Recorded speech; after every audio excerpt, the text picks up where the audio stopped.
Halo semuanya, Assalamualaikum warahmatullahi wabarakatuh. Perkenalkan, saya Winda Puspitasari. Pada kesempatan kali ini, kita akan belajar mata pelajaran IPS kelas 7 semester 1 dengan materi pengertian ruang dan interaksi antar ruang. Tujuan pembelajaran kita pada hari ini adalah menjelaskan konsep ruang wilayah Indonesia. Apa itu pengertian ruang? Ruang adalah tempat di permukaan bumi, baik secara keseluruhan maupun hanya sebagian yang digunakan oleh makhluk hidup untuk tinggal. Ruang tidak hanya sebatas udara yang bersentuhan dengan permukaan bumi, tetapi juga lapisan atmosfer terbawah yang memengaruhi permukaan bumi. Ruang di sini yang dimaksud juga mencakup perairan yang ada di permukaan bumi, sebagai contoh sungai, danau, laut, dan perairan lainnya, serta di bawah permukaan bumi atau yang bisa kita sebut air tanah, sampai kedalaman tertentu. Apa itu pengertian interaksi antar ruang? Nah, interaksi antar ruang adalah pergerakan orang, barang, atau informasi dari suatu daerah ke daerah lain atau dari daerah asal menuju daerah tujuan. Nah, interaksi yang dimaksud di sini bisa terjadi melalui dua hal.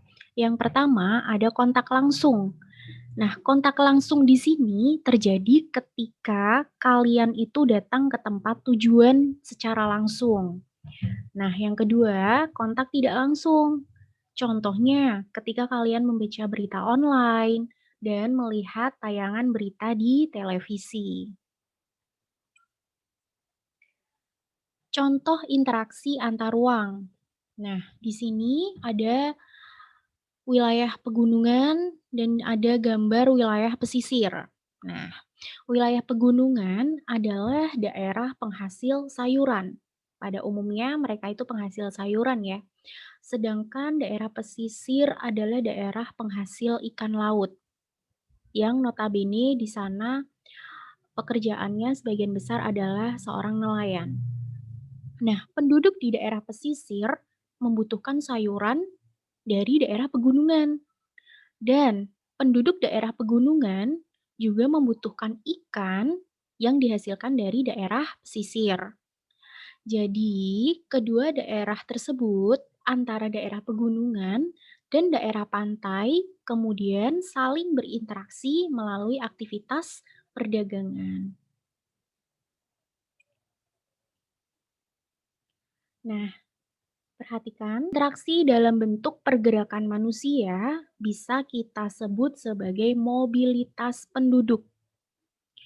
Sedangkan interaksi melalui perpindahan gagasan dan informasi kita sebut sebagai komunikasi. Interaksi melalui perpindahan barang atau energi disebut transportasi. Nah, bagaimana interaksi itu terjadi?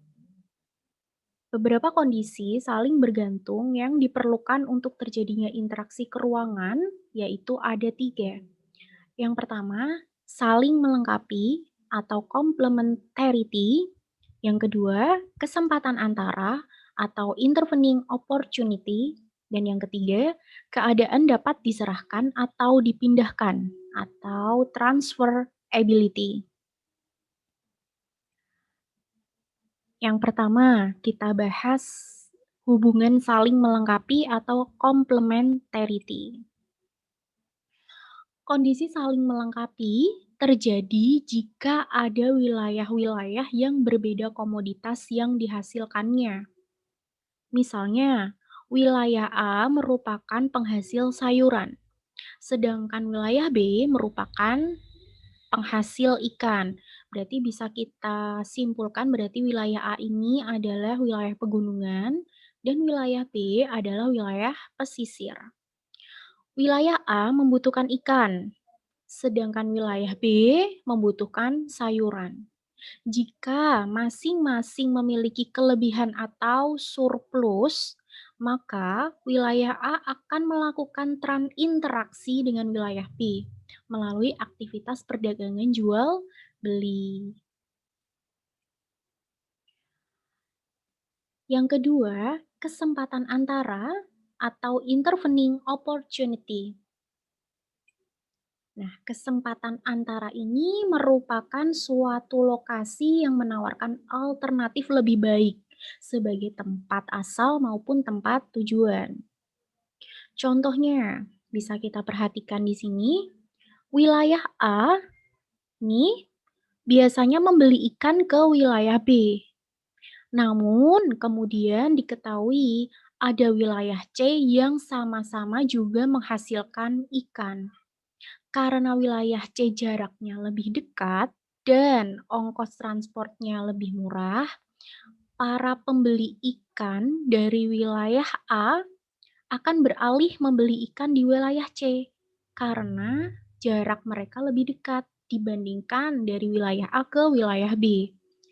Akibatnya, interaksi antara wilayah A dan wilayah B itu melemah dan yang kuat itu adalah wilayah A dan wilayah C.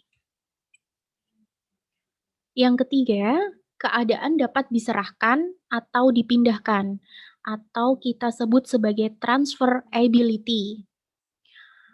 Pengangkutan barang atau juga orang itu memerlukan biaya. Biaya untuk terjadinya interaksi tersebut harus lebih rendah dibandingkan dengan keuntungan yang diperoleh.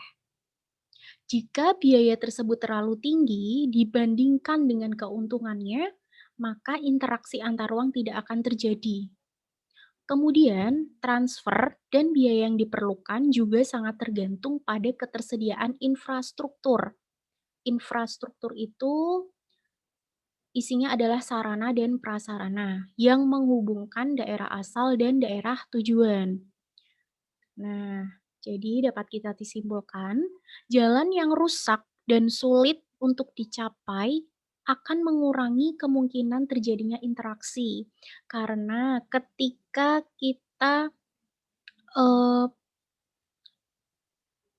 melalui tujuan jalan yang rusak, itu biayanya akan lebih mahal. Oke, anak-anak, demikian pembelajaran materi IPS kita hari ini. Semoga bermanfaat dan semakin bertambah ya ilmunya. Salam sehat untuk kalian semua. Terima kasih. Wassalamualaikum warahmatullahi wabarakatuh.